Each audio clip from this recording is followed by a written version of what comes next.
Everyone, and welcome to today's webinar on NYSERDA RFP 5037, Expanded Solar for All. My name is Max Joel. I am the Assistant Director of the New York Sun Initiative at NYSERDA, and I'd like to thank you all for joining today. I'd also like to thank my colleagues for joining today and for their help with this program, as well as our partners at National Grid. Today you'll be hearing from me quite a bit, and we'll also be hearing from Josh Tom at National Grid, as well as my colleague Dylan Cunningham, and then others on the Q&A section. We can go to the next slide, please. Okay, so before we get started with the presentation, a few important meeting procedures. This webinar is being recorded and will be posted online along with the presentation slides in the New York Sun Resources for Contractors page under Stakeholder Meeting Updates. Now we have a lot of people on the call, so everyone is muted, but please do submit questions through the Q&A feature at any time during the webinar. You can see the little Q&A drop down there. We'll be compiling these questions and answering them at the end of the presentation. So please at any time, once again, drop those questions in there and we will address them at the end. I should note we have an hour scheduled for this webinar. That should be just about enough time, but everyone on the NYSERDA National Grid side is available to go a little longer if we do have a lot of questions, and we'll try to cover those and get those recorded. Next slide, please. Kicking off with an agenda, I'll be giving a brief overview of the Expanded Solar for All program and the RFP, and then we'll go through a summary of the solicitation requirements and the program process. Then we'll have a live demo of the application portal, which is done through the New York Sun Salesforce portal, which I believe many of the people on the call are familiar with. And then finally, we'll do the Q&A section. And just for anyone who's signed in the last few minutes, again, this is being recorded and this will be posted. Finally, I'll note that the target audience for this webinar really is potential proposers to the RFP. In this overview, I'll be covering some of the high-level description and purpose of the program, but by and large, we'll be talking bid mechanics, details about the RFP, and really won't be getting very much into the policy side of things. Next slide, please.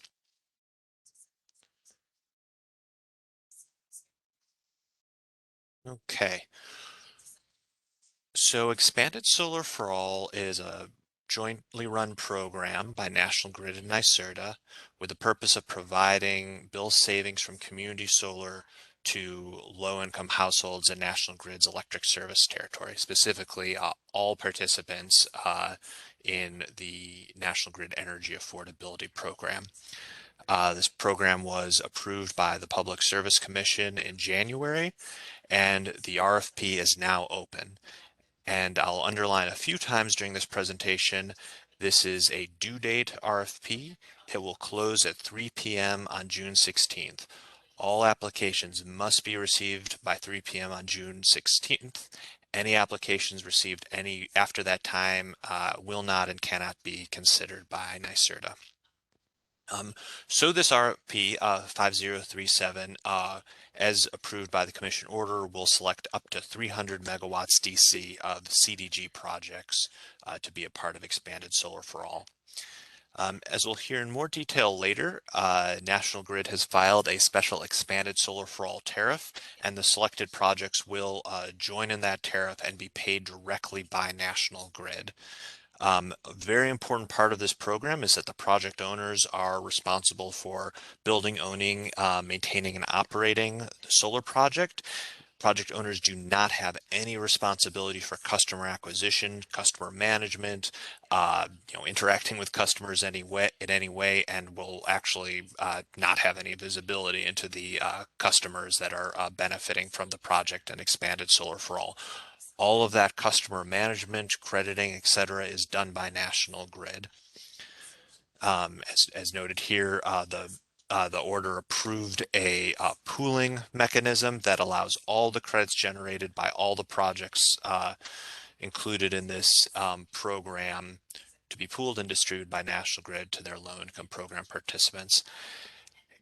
And just to give a little insight into the concept behind the program, our goal is really to direct the cost savings from that complete elimination of the project's customer acquisition management costs to benefits for low-income customers by more credits, steeper bill savings. Next slide, please. So this next run of slides, which is really the core of the presentation, will talk about the requirements and process for the RFP.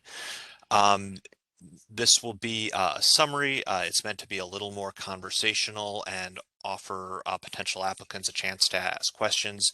I do need to underscore that it is just that, a summary. Please see the RFP for the full requirements and process details. When in doubt, go to the RFP. The RFP is the controlling document in all cases. Next slide, please.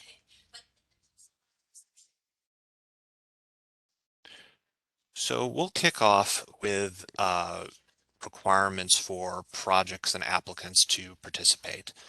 So this program is only in National Grid's electric service territory. The RFP is only open to CDG projects in that territory.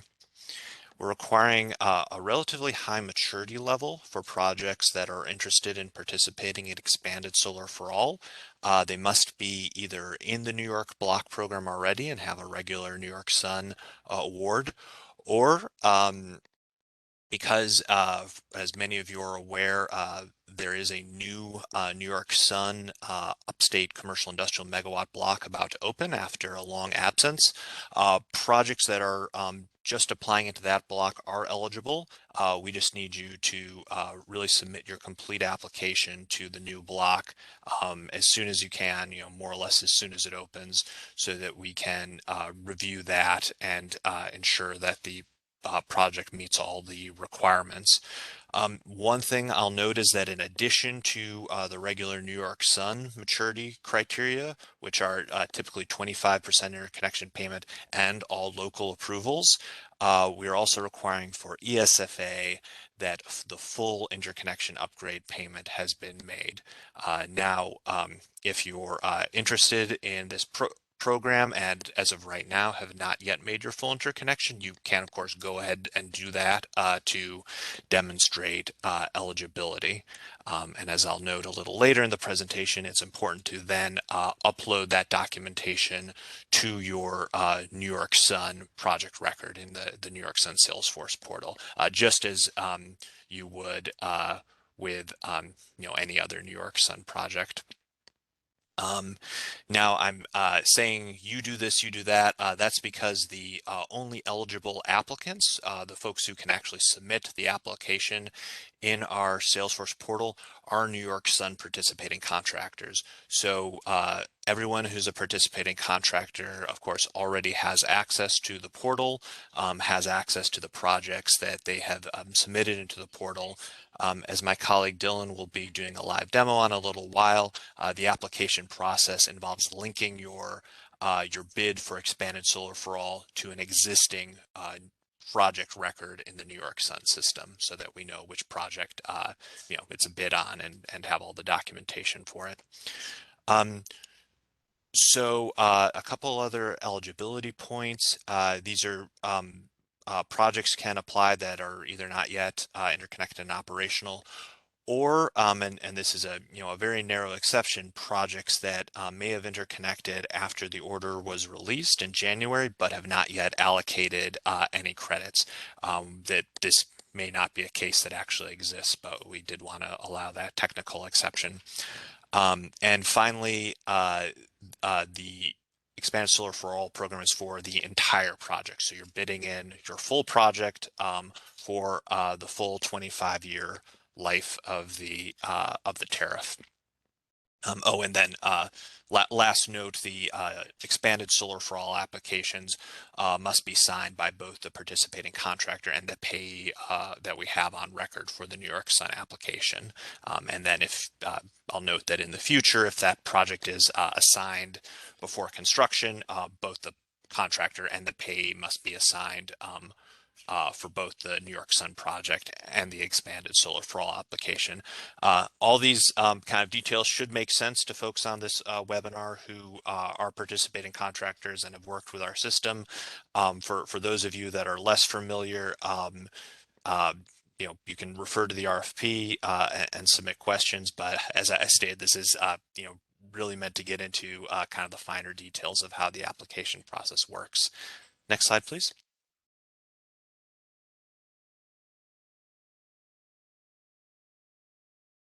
So this slide covers the treatment of both New York Sun incentives that a project may already have from its just regular New York Sun megawatt block application, as well as the treatment of projects that received the market transition credit or community credit based on the date they submitted their 25% interconnection payment to the utility. And this would really apply to projects that have been in development for a couple of years or more at this point. ESFA is set up so that the project keeps their megawatt block base incentive. So that again could be from a New York Sun application for a project you put in a year or more ago. It could be for a project that you are putting in at the beginning of next month after we reopen the program. The project also keeps its community adder incentive. If you didn't receive a community credit on your project but did receive a community adder, you keep that, and very importantly, you should be taking into account those base incentives and those community adder incentives when you kind of work out your project economics and your bid for expanded Solar for All. Likewise, projects that are selected for ESFA will maintain their market transition credit or their community credit. So again, this is very important when you are going in to submit a bid. You need to be taking into account the full value stack compensation, including the market transition credit or community credit on all generation, because this will all be going to residential customers, and the Commission's order approved this treatment. So, please keep that in mind in your calculations. However, and this is where it gets a little bit tricky, if you have a project that in the last 6 months or so since the program was opened in July 2021, I guess a little more than 6 months at this point, that applied for the inclusive community solar adder, the ICSA that is, as a refresher, is targeted towards projects that include high percentages of low and moderate income customers. That ICSA award will not stay with a project that is selected for ESFA. That is the way these programs were kind of designed and approved. There are two separate tracks for serving disadvantaged communities and LMI customers in general. So if you already have an ICSA for your project, but meet the other criteria, haven't finished construction yet, or haven't interconnected yet, that's just fine. You can submit an ESFA application. But if the project is selected and you move forward with ESFA, NYSERDA will then be canceling your ICSA award, and those funds will go back to the general ICSA pool. If your project is not selected for expanded Solar for All, you'll keep your ICSA award. Basically nothing will change, and hopefully you'll go forward to complete the project and receive ICSA funding by meeting those requirements.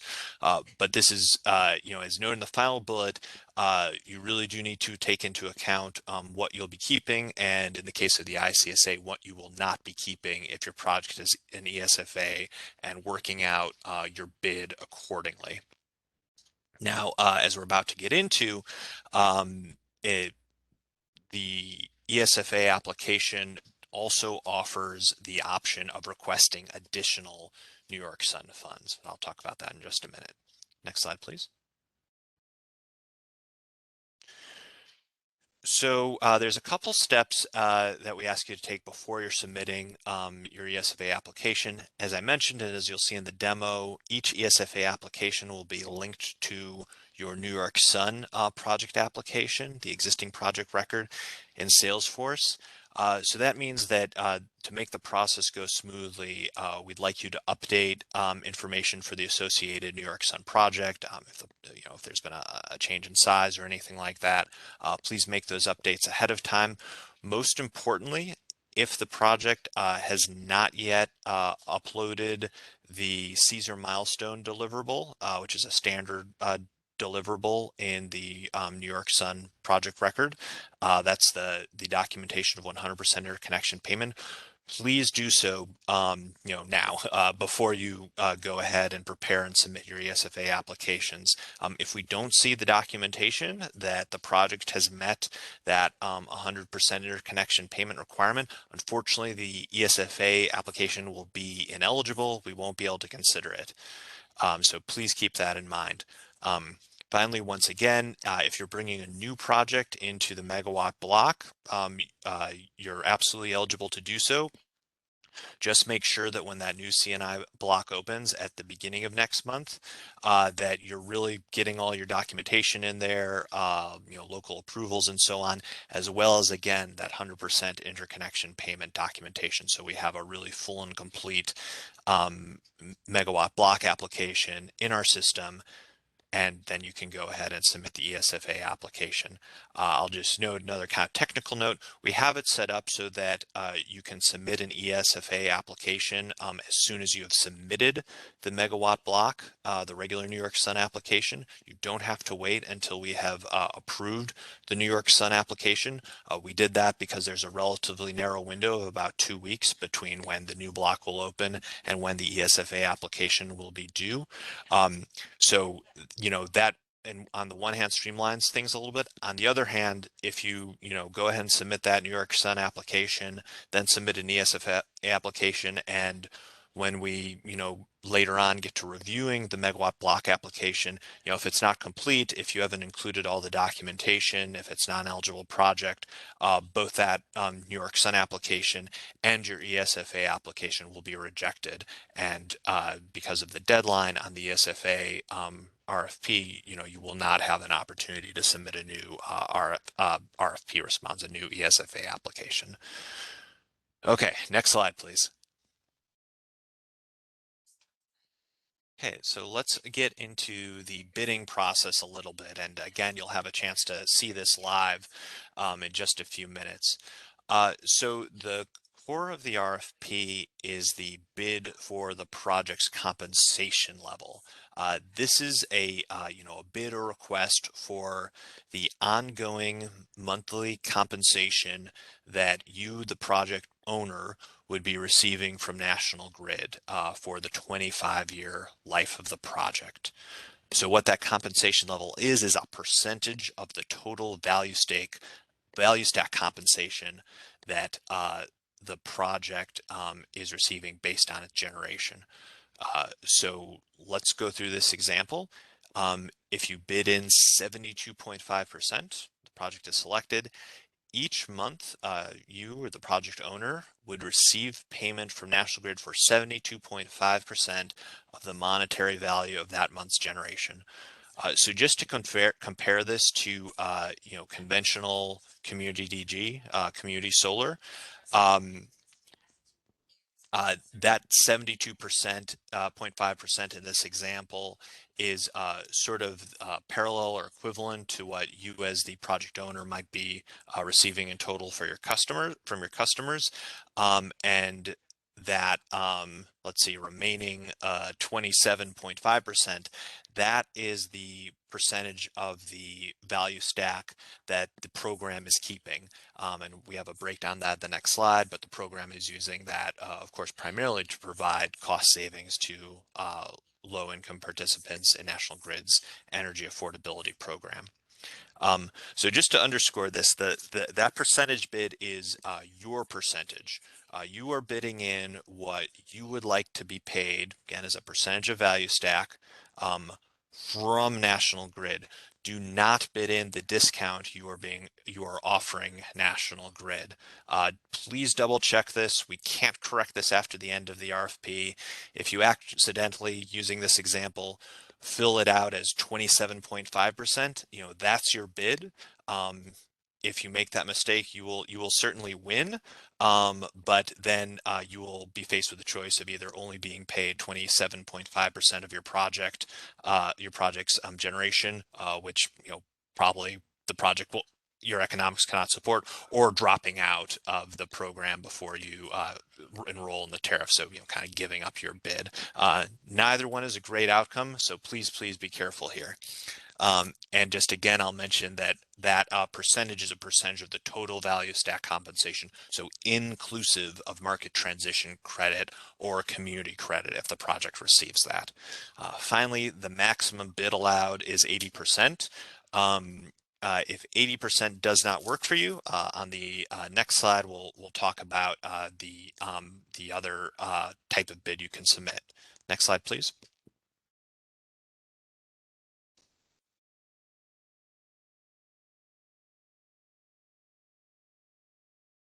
Okay, so actually first we're just going to break down this example again.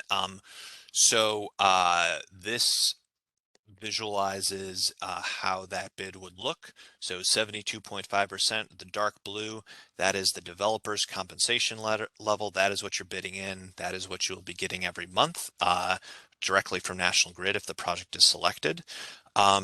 Just the way the rest of the stack breaks down, this is all per the commission's order.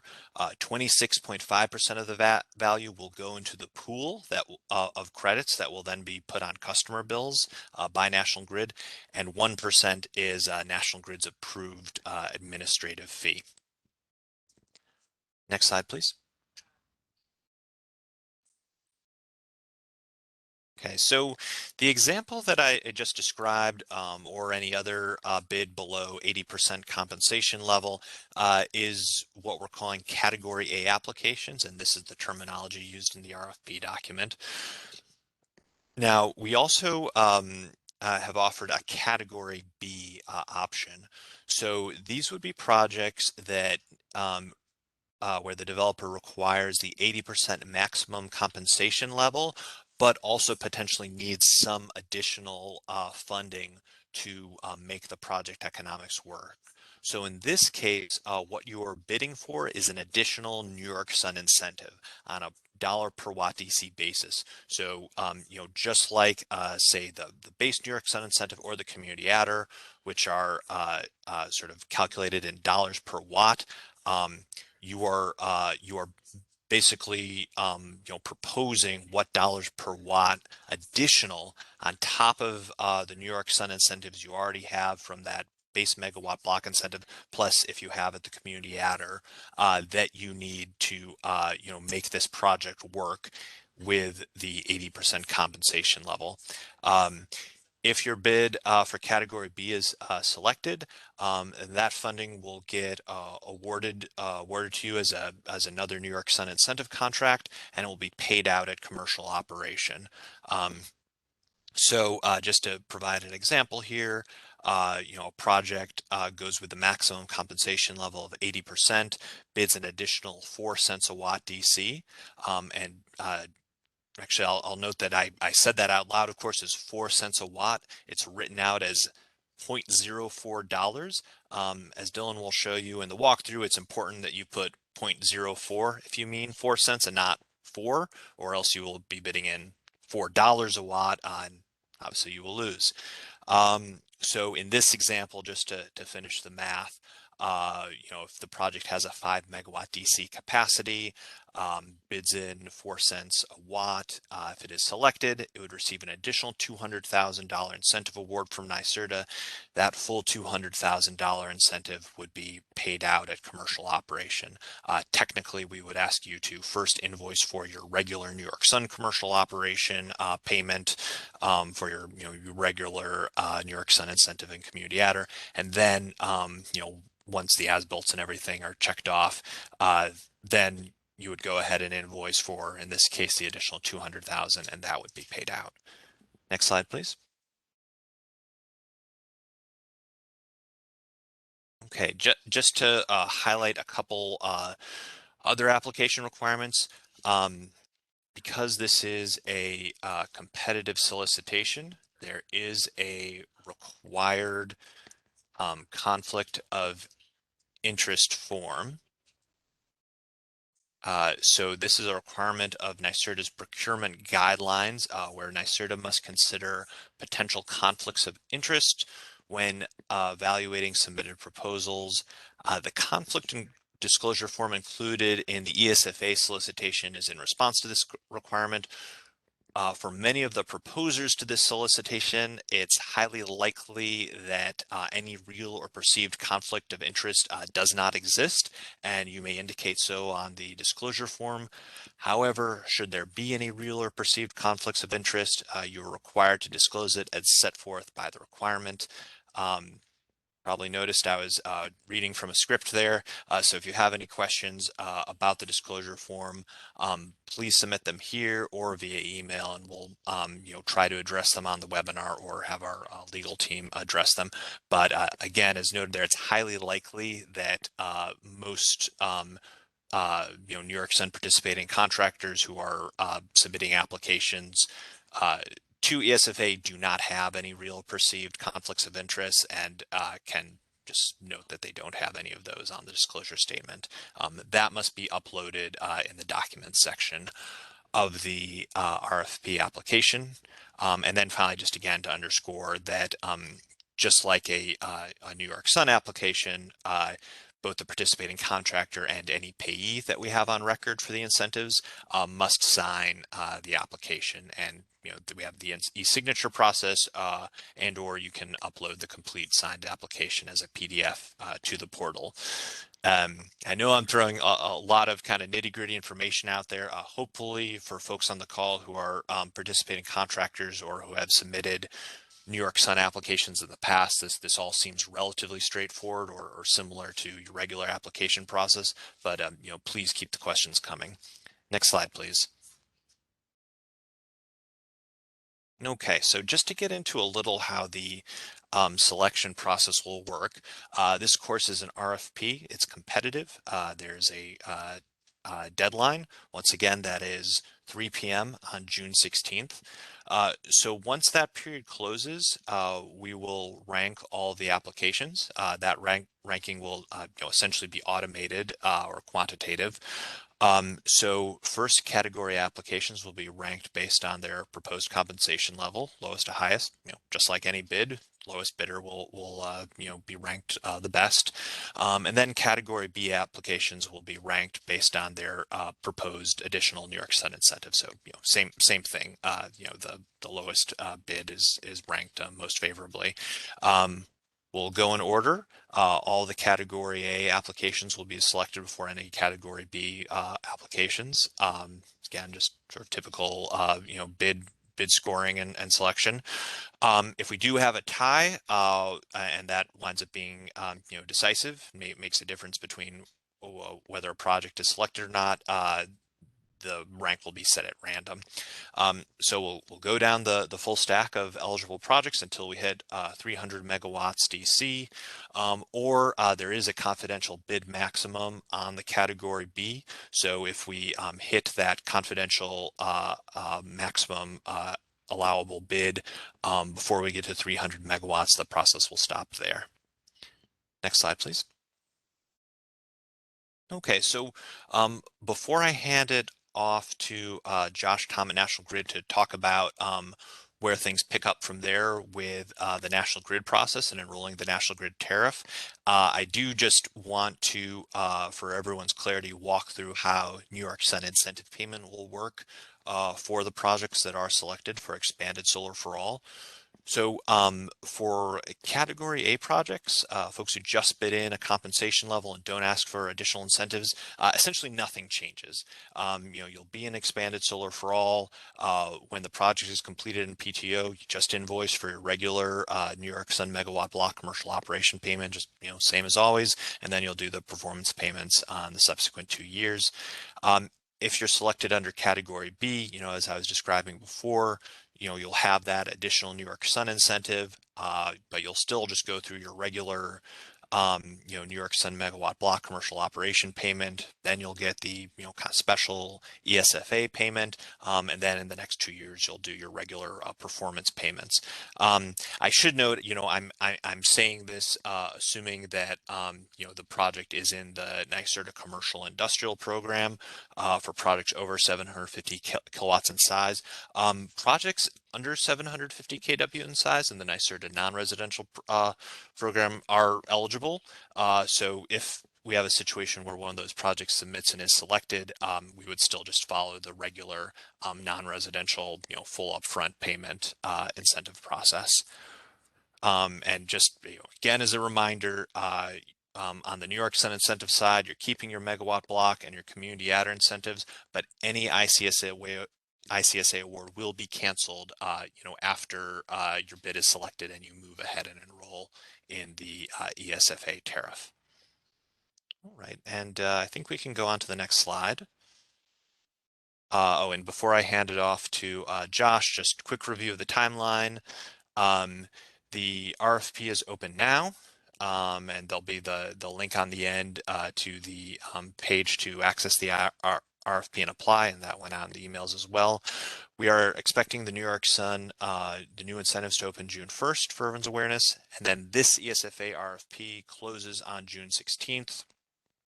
We expect that it will take 45 days or less to get the selection and award letters out. There's some more details about this in the RFP, but selection letters will be sent to all selected projects detailing the compensation level. In the case of category B projects that are selected, you'll also get an award letter that just looks like the standard NYSERDA award letter you're used to receiving, and just says how much money is going to be in the incentive. After you receive that selection letter, you will have 30 days to commence enrollment in the ESFA tariff. Josh is going to talk about what that means in just a minute. If a project has not started the enrollment process within 30 days, the application, the ESFA selection will be canceled, removed from the program.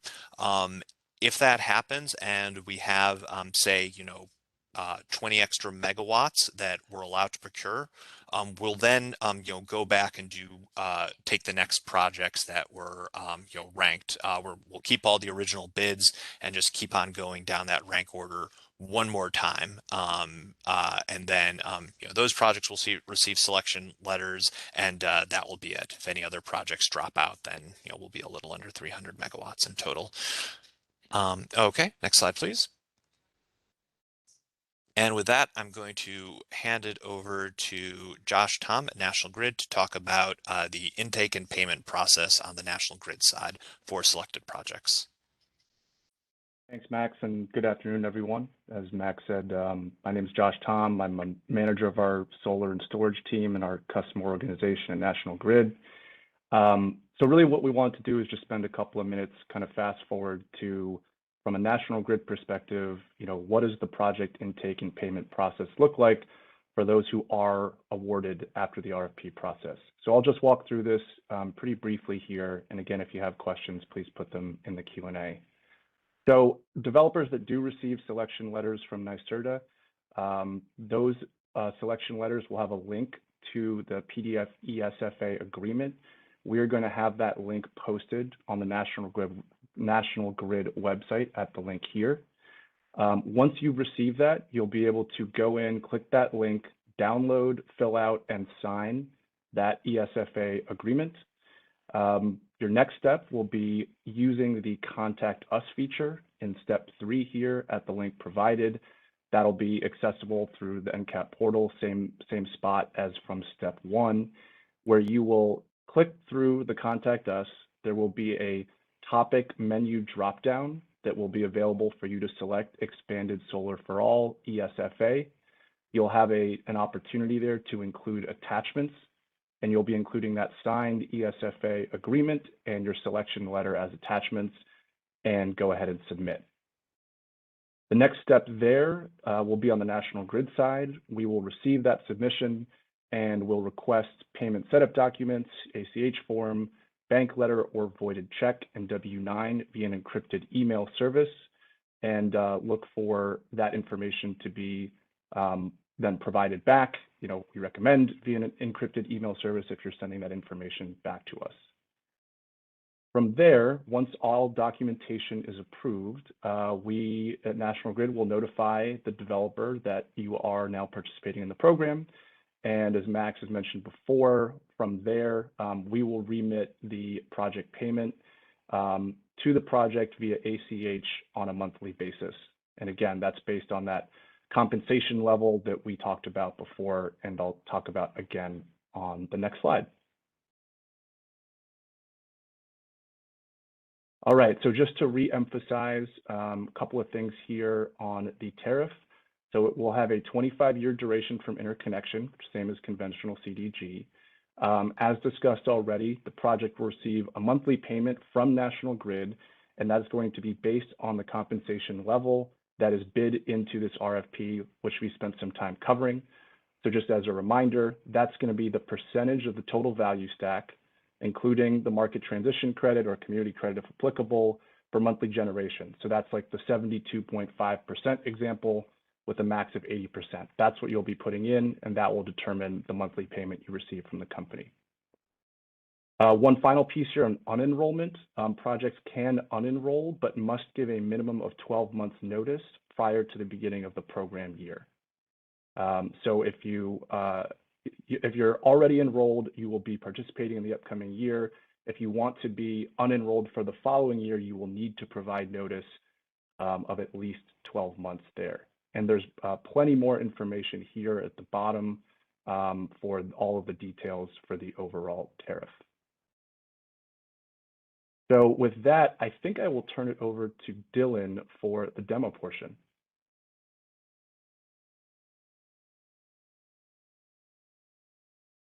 Thank you. Good afternoon. My name is Dylan Cunningham. I am an assistant project manager on the New York Sun team, and I will be giving a demonstration on how to apply for expanded solar for all. And I'm gonna ask Max to confirm if he can see my or the NYSERDA homepage.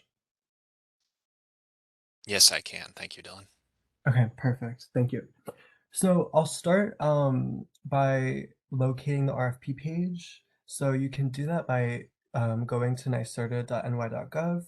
This is the NYSERDA homepage, scrolling down to the bottom, and under Quick Links, you'll select the Funding Opportunities page. From there, you'll select Current Funding Opportunities. There are some filters over here, and you can narrow it down to RFP. And then Expanded Solar for All will be one of the options here. So this is the RFP page. It contains the description of Expanded Solar for All and all the relevant documents that you will need to review and become familiar with.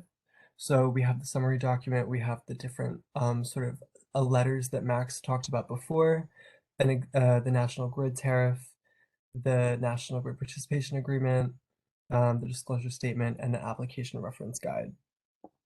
So after you are familiarize yourself with all those documents and are ready to apply, you can click the Apply Online link. This will bring you to the login page, and this is the same credentials that you would use as you would have applied for other New York Sun offers. So after you log in there, you should get sort of a page that looks like this. And from there, you will go to submit a new application in the navigation menu. And here you should see sort of multiple New York Sun offerings, and you will want to select RFP 5037 Expanded Solar for All.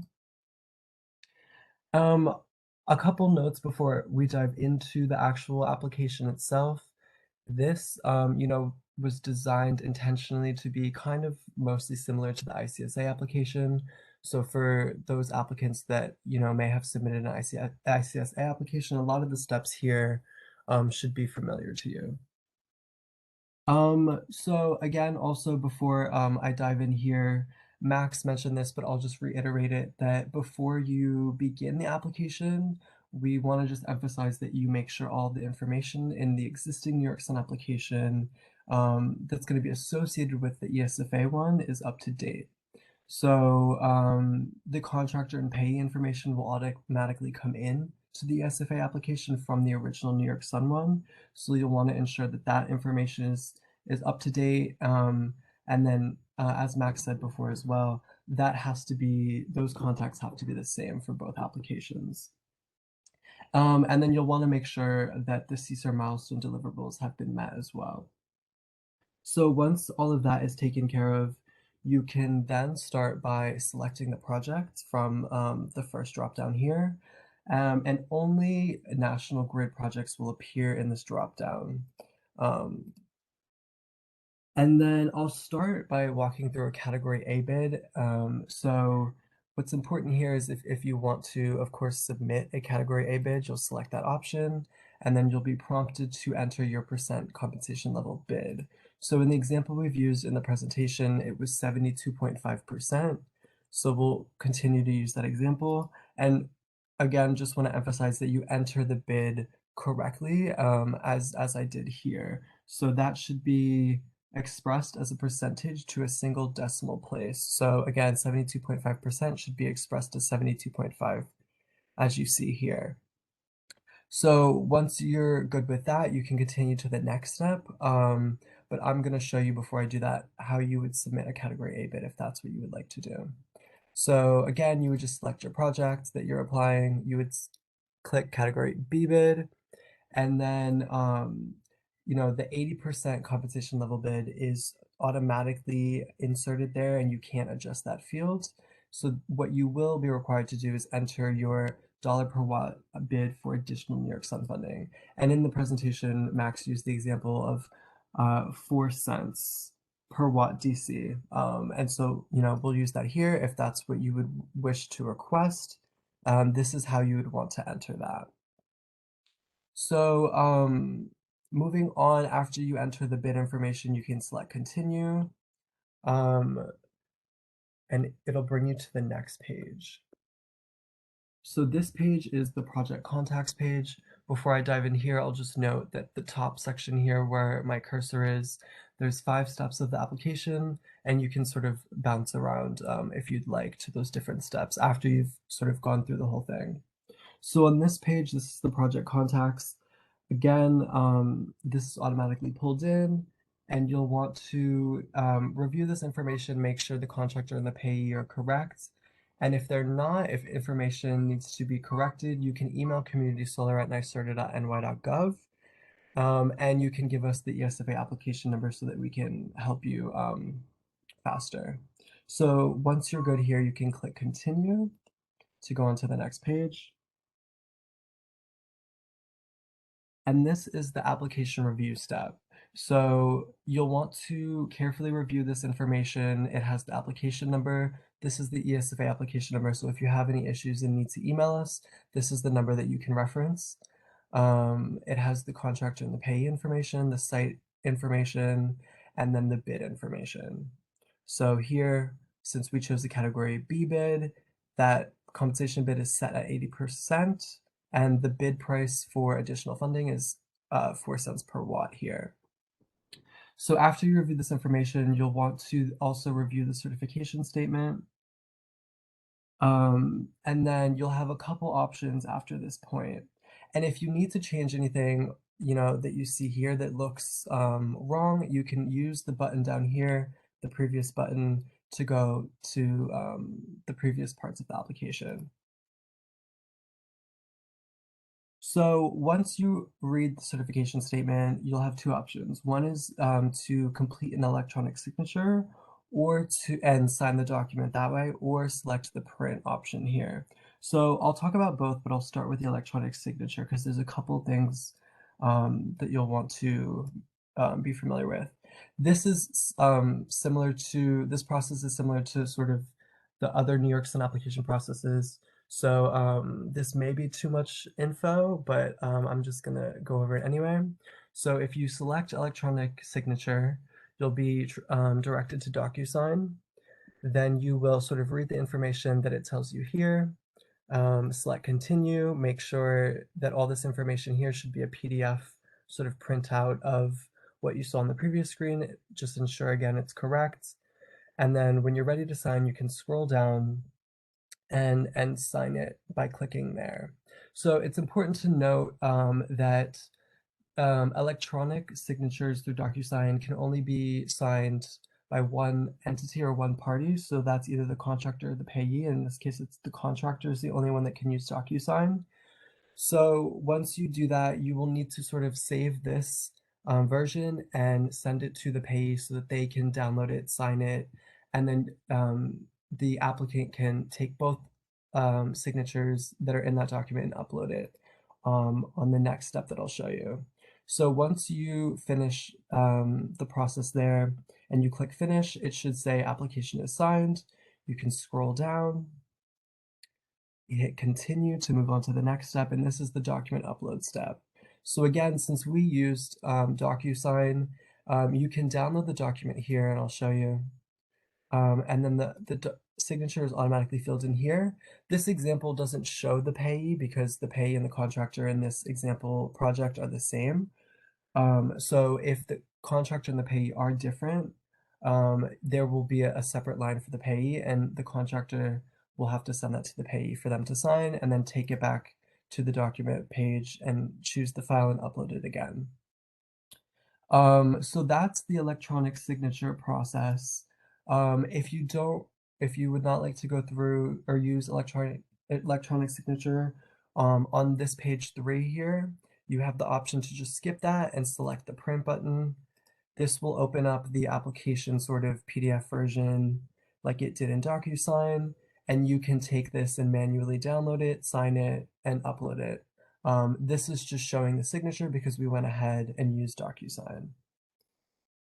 So that's the process for sort of using electronic signature and signing the application. You'll want to upload it, make sure the final one is uploaded here on this page. Another thing that you'll be required to upload that Max mentioned before is the disclosure form. That is just not shown here, but that'll be another required document that you'll want to make sure you upload.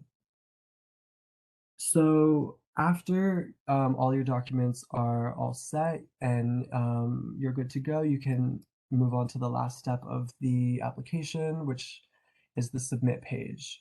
I won't hit submit, but basically you'll just want to make sure that you do. And once you do, you will get a message saying that your application has been submitted. And you should, I believe, receive emails as well confirming that we received your application.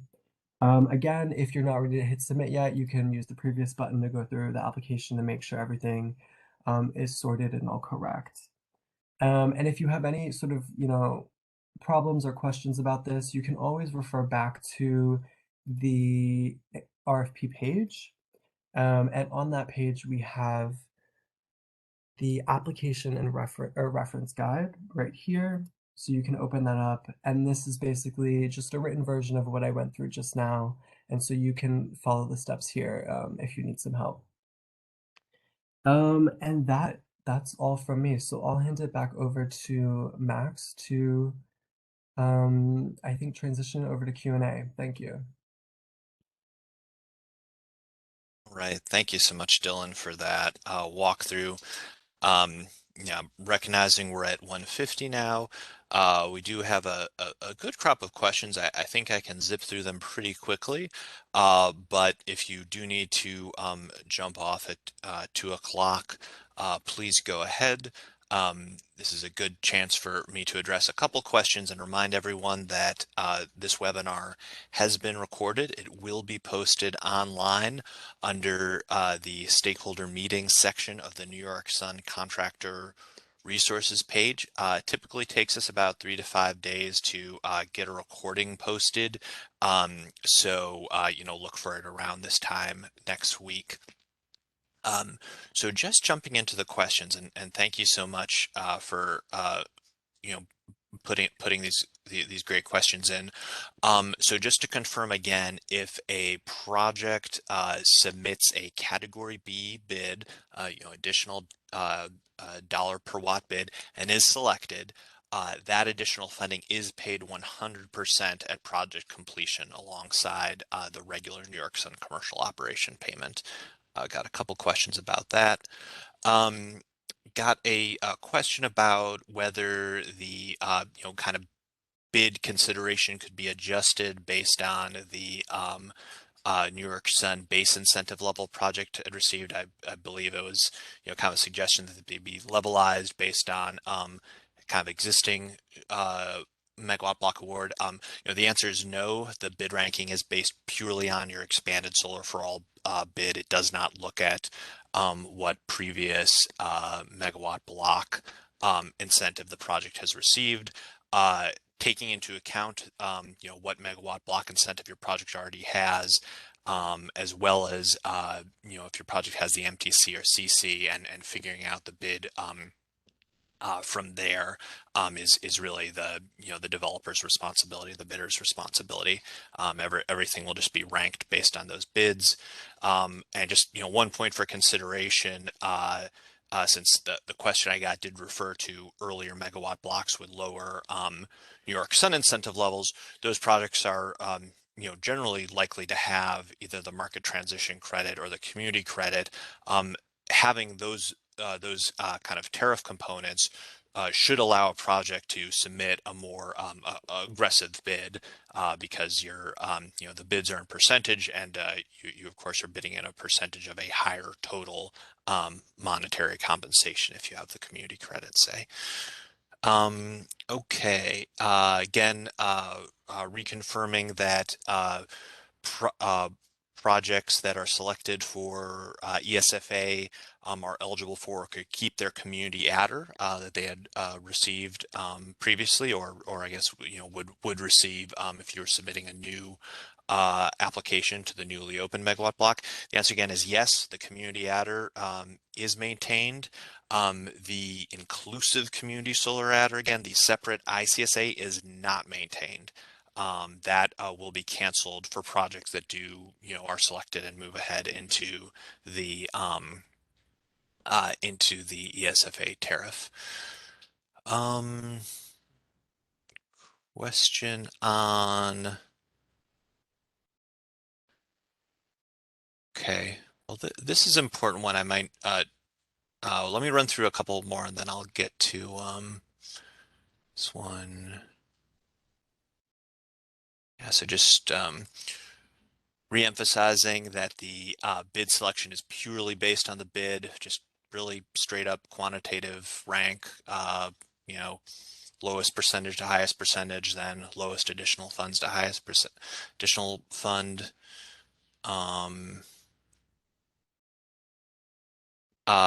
Question about how much of the project needs to be dedicated to ESFA. It is 100% of the whole project. The questioner asked, is it just 100% of the residential portion, or the 60%? It is 100% the whole capacity of the project. A couple questions. A couple questions. Well, about the kind of time length of the program. The question is, based on what we read, there's an underwriting risk related to a very limited 2-year commitment from National Grid. Has that been reconsidered, and will it be changed to 25 years? I'm a little confused by that question. The program is a 25-year program. The tariff is for 25 years, just like the regular CDG tariff. Obviously, the Public Service Commission can take further action and change any tariff, including existing CDG tariffs. But maybe the questioner could put back in the QA box or follow up separately about where they see 2 years as an element. I'm not sure where that comes from, unless Josh or Jason Small, National Grid, you have any ideas of what that may refer to? I do not. Okay. So I think that may just be a misunderstanding about what's in the tariff and the program.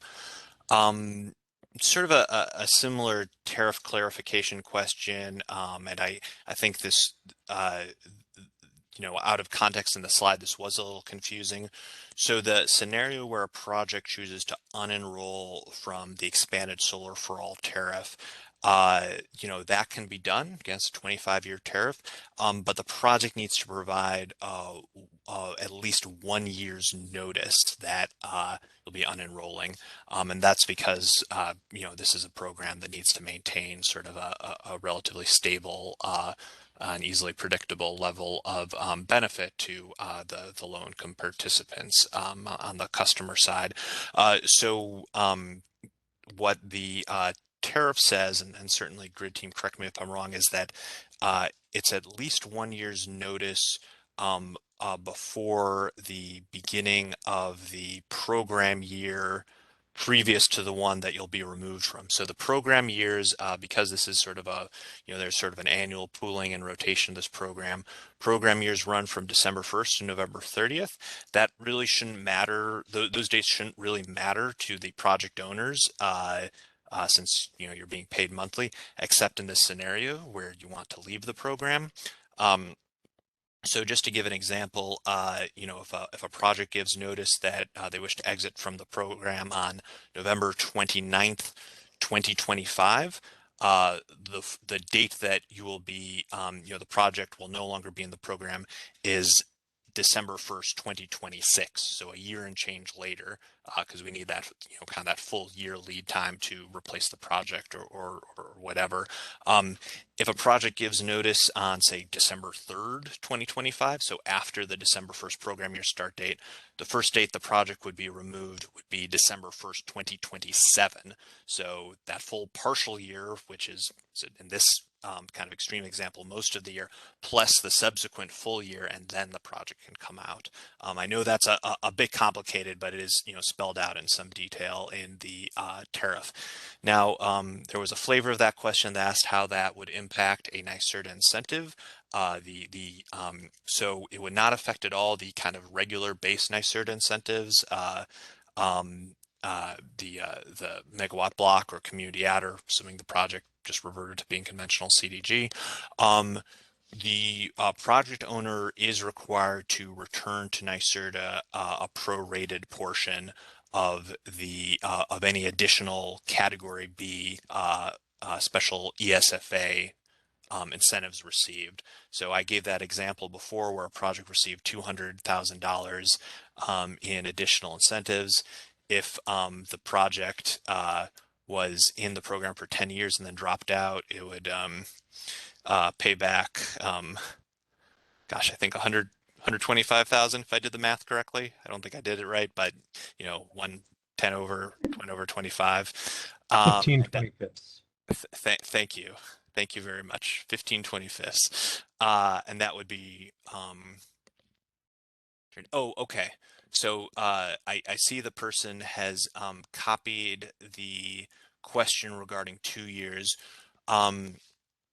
So and I can see where that is a little confusing. There is a reference to 2 years in the NYSERDA RFP document.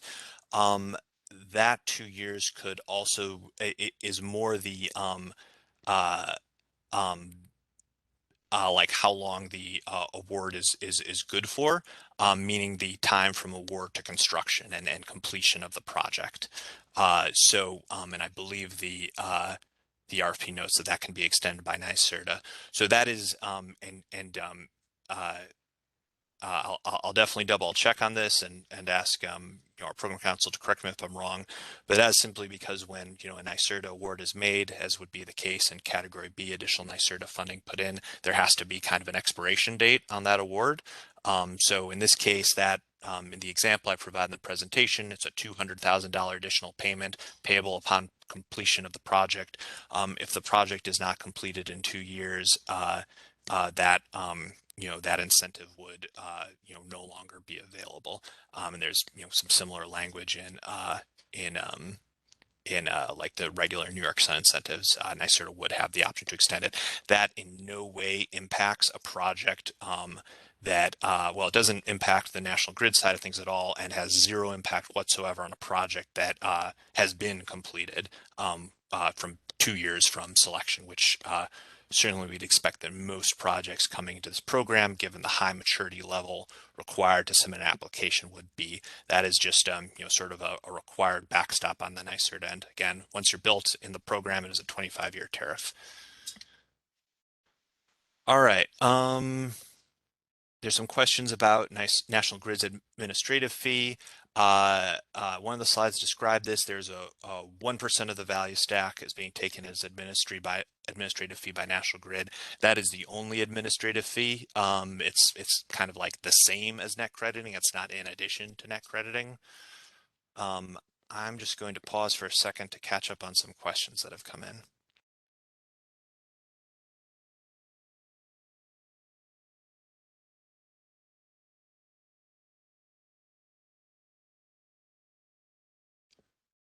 Okay, question about the 300 megawatt project limit. So that is the cap number of projects that can be procured under this RFP. That was a limit set by the Public Service Commission order.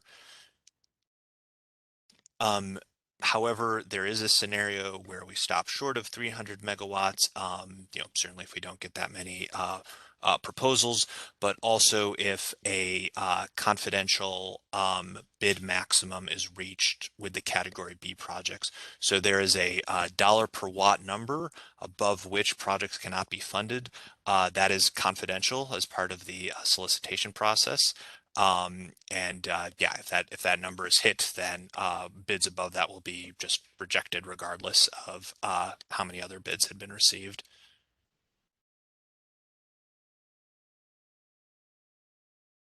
I think a general community solar question about whether projects that are constructed in the National Grid Electric Service territory, whether they can be used to serve low-income customers in New York City. The answer is no. Community solar is limited by utility service territory, and that, of course, is the one of the major reason for limiting eligibility for this RFP to only projects being built in the National Grid Electric Service territory. Request to reiterate the high maturity level, eligibility requirements. Again, please see the RFP for all the exact details, but it is 100% interconnection payment having been made, and all the New York Sun requirements just for receiving a megawatt block New York Sun award. The most important one there in project development is probably going to be all your local and state approvals. So seeker needs to be completed. Planning board approval has to be in hand. Those are typically what wind up being the most important maturity thresholds for a project with New York Sun. Received a question about future and past RFPs. So this is the first RFP in the expanded Solar for All program. We had a question about whether there was data from previous rounds. There had been no previous rounds, so there's no data. There was a earlier Solar for All program that had an RFP. It was a very different format and it was run 4 years ago. So I don't think hadn't considered it, but I don't really think any data there would be relevant. In the future, the commission order stated that future RFPs, future solicitations of phase 2 would need to be approved by the commission. However, if this round is successful, I'd certainly anticipate, I'd certainly hope to do more. Question about the administrative fee. So I'm going to read this question verbatim. To clarify the administrative fee, if we put in a compensation level at 75%, we should actually expect our compensation to be 74% because National Grid would charge 1% admin fee, correct? So answer is no, not correct. If you put in a compensation level of 75% and your bid is selected, you will be paid 75%. National Grid's 1% admin fee is coming out of the remainder. So in this example, 25% is going to the program, 1% is being taken by National Grid, and 24% is going into the customer pool. So you should, we tried to make this as kind of straightforward for the proposers possible. You should bid in the percentage that you want to be paid. and you don't have to worry about the national grid side of things. Whew, I'm going to take another little break.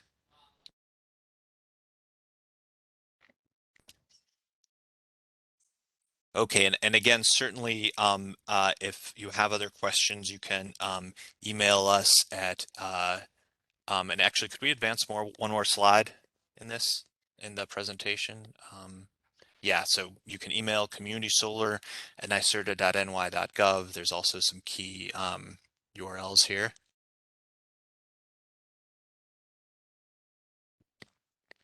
Got a question. I'm sorry, go ahead. Yeah, Max, if you want to rest your voice, I can take a couple. No, I'm just winding up, but thank you, Luke. Question about whether National Grid will allow.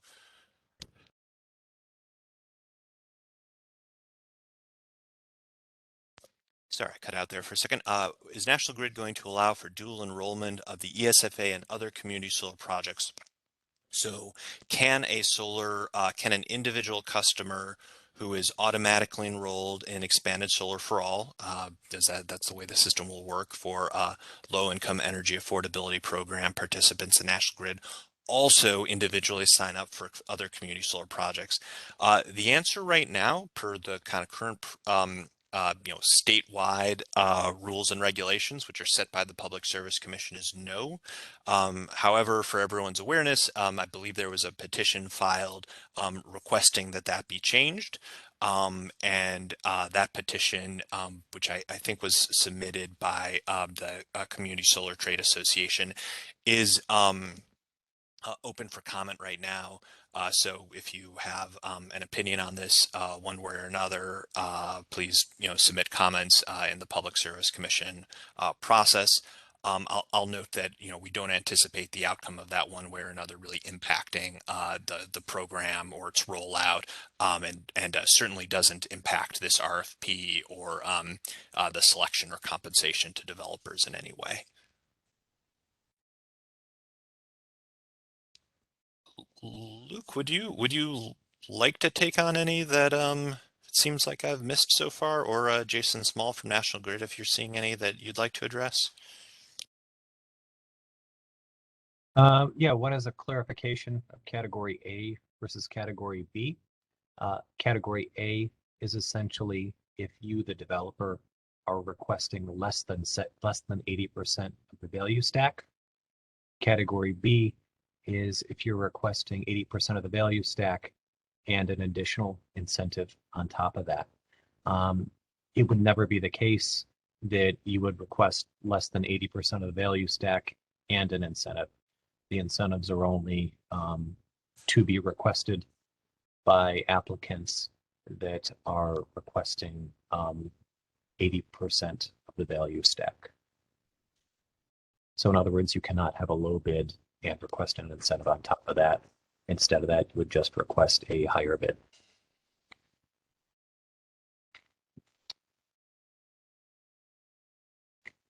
And I'm taking a look here. We picked over this list of questions pretty well.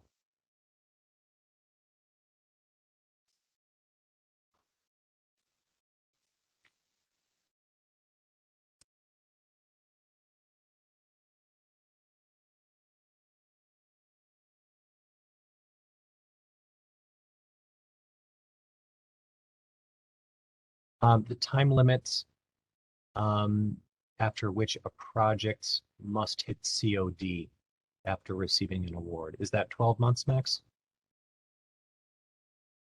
It is 2 years. I'm sorry, 2 years. Yeah, it's 2 years in the RFP. And I'm looking at that same question. How does the 30-day enrollment period factor in? I don't think it does. That's a good fine-grained question, but because the an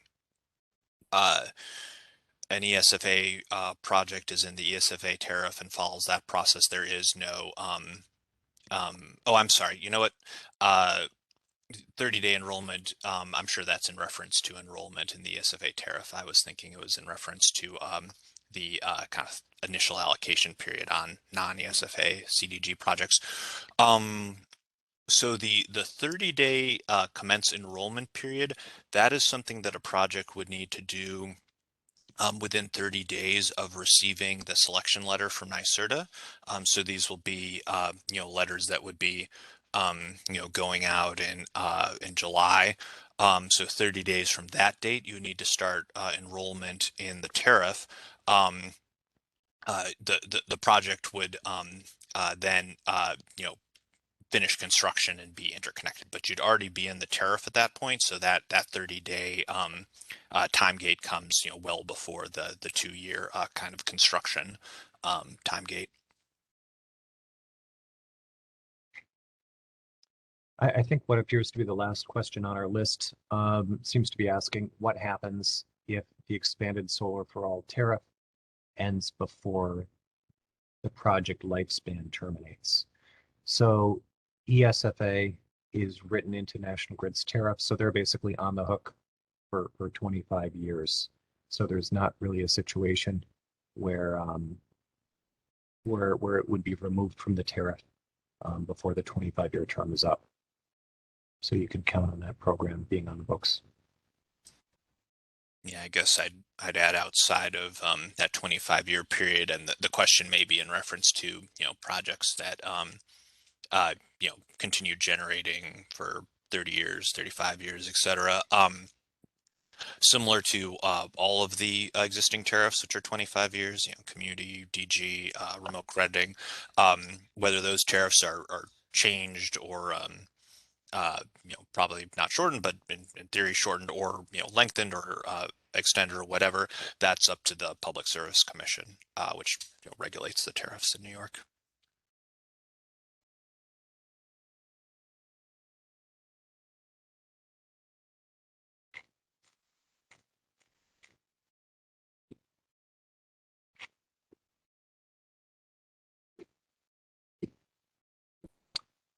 Max, I think that's every single question that came in. You got them all. Terrific. Well, thank you everyone so much for joining the webinar. Really appreciate the everyone who participated and submitted questions, and thank you again to my colleagues at NYSERDA National Grid. Once more, this will be posted within the next week or so. Thank you very much and have a terrific afternoon.